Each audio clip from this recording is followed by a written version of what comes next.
सबसे पहली हदीस हज़रत अबू हुरैरा रज़ियल्लाहु तआला अन्हु फरमाते हैं कि नबी अलैहिस्सलातु वस्सलाम ने फरमाया, हक़्क़ुल मुस्लिमी अलल मुस्लिमी सित्तुन, एक मुसलमान के दूसरे मुसलमान पर 6 हक हैं, राइट्स हैं। अब देखें, दीन इस्लाम प्यार और मोहब्बत, अखुवत और भाईचारे का दीन है।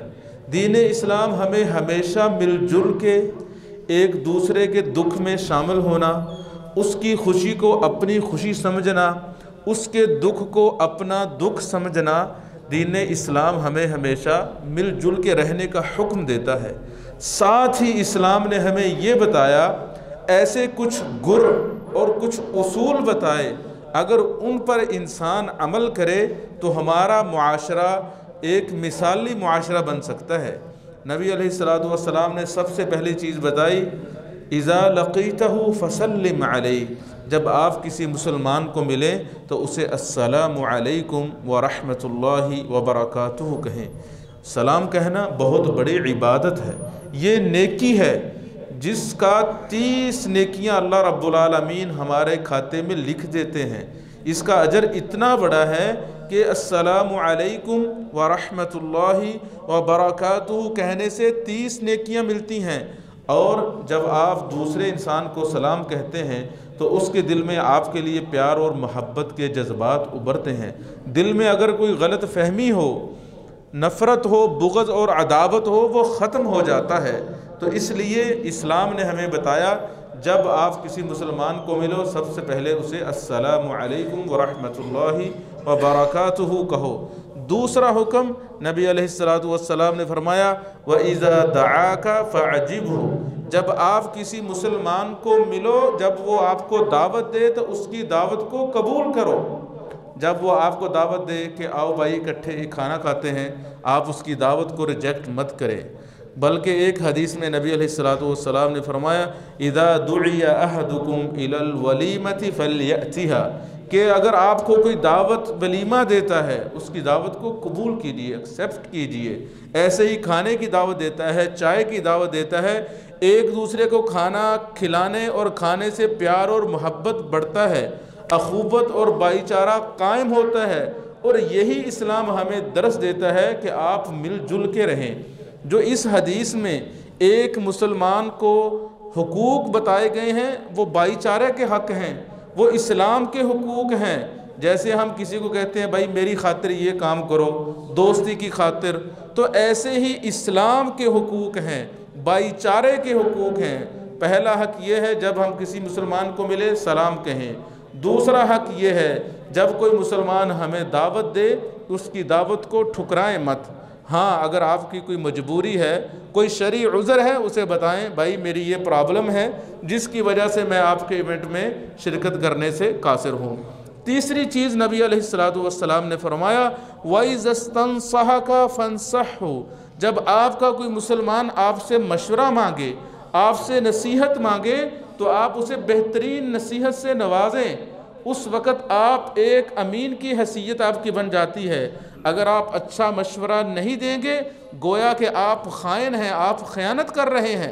बल्कि एक हदीस में आता है, हज़रत जरीर बिन अब्दुल्ला अल-बजली रज़ियल्लाहु ताला अन्हु फरमाते हैं, बायअतु रसूलुल्लाह सल्लल्लाहु अलैहि वसल्लम अलन नुस्ही, मैंने नबी अलैहिस्सलातु वस्सलाम की बैत की अलन नुस्ही अला कुल्ली मुस्लिम, कि हर मुसलमान की खैर खाही की जाएगी।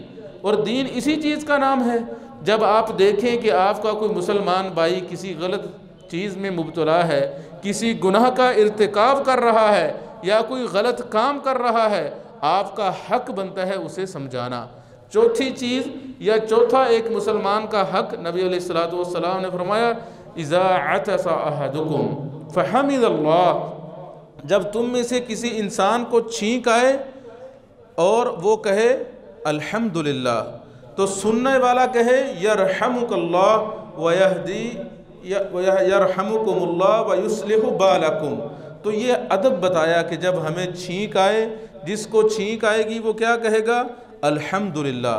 सुनने वाला कहेगा यरहमुकल्लाह, फिर जिसको छींक आई थी वो कहेगा यहदीकुमुल्लाह व युस्लिहु बालकुम। जब इंसान को छींक आती है उसका पूरा जिस्म जो है वो परेशानी में मुब्तला हो जाता है छींक आने से पहले।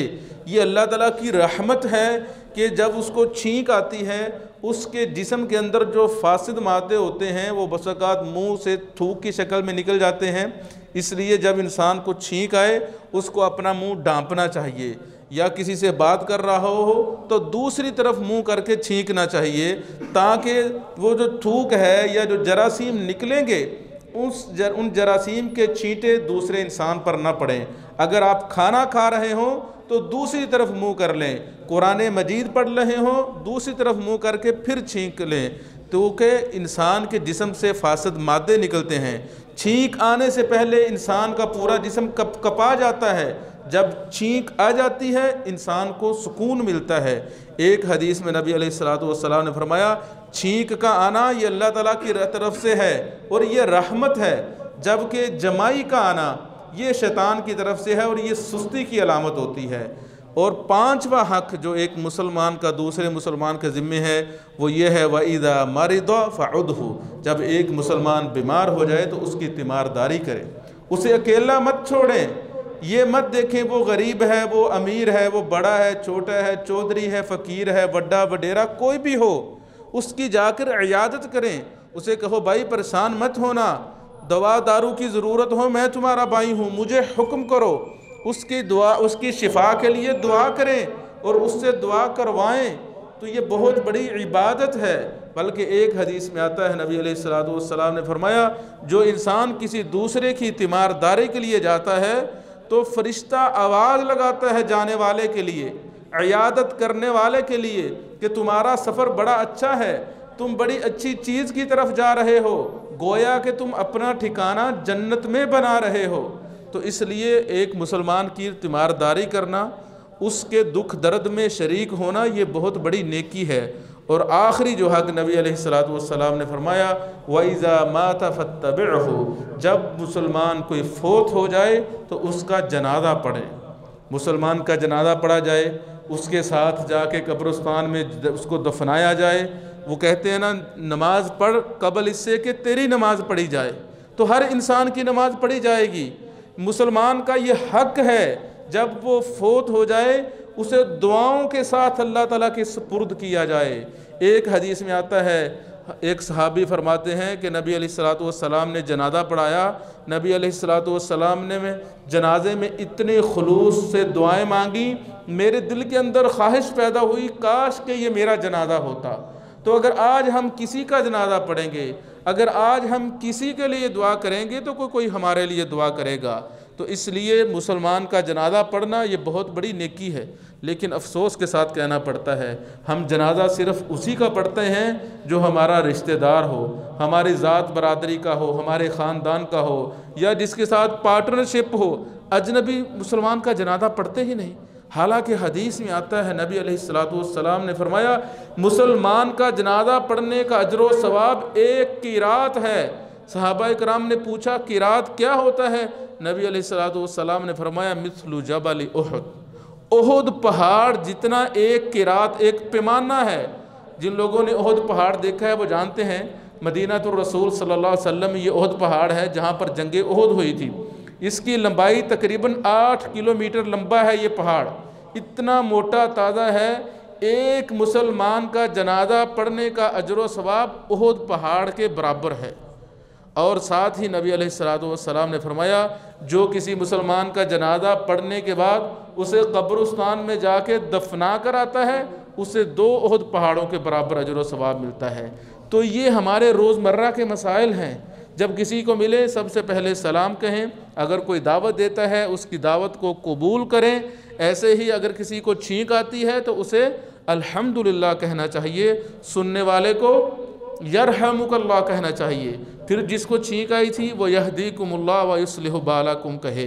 इसी तरह अगर कोई मुसलमान बीमार हो जाए, ये देखे बग़ैर कि उसकी ज़ात पात क्या है, बल्कि कोई गैर मुस्लिम भी हो उसकी भी तीमारदारी करे।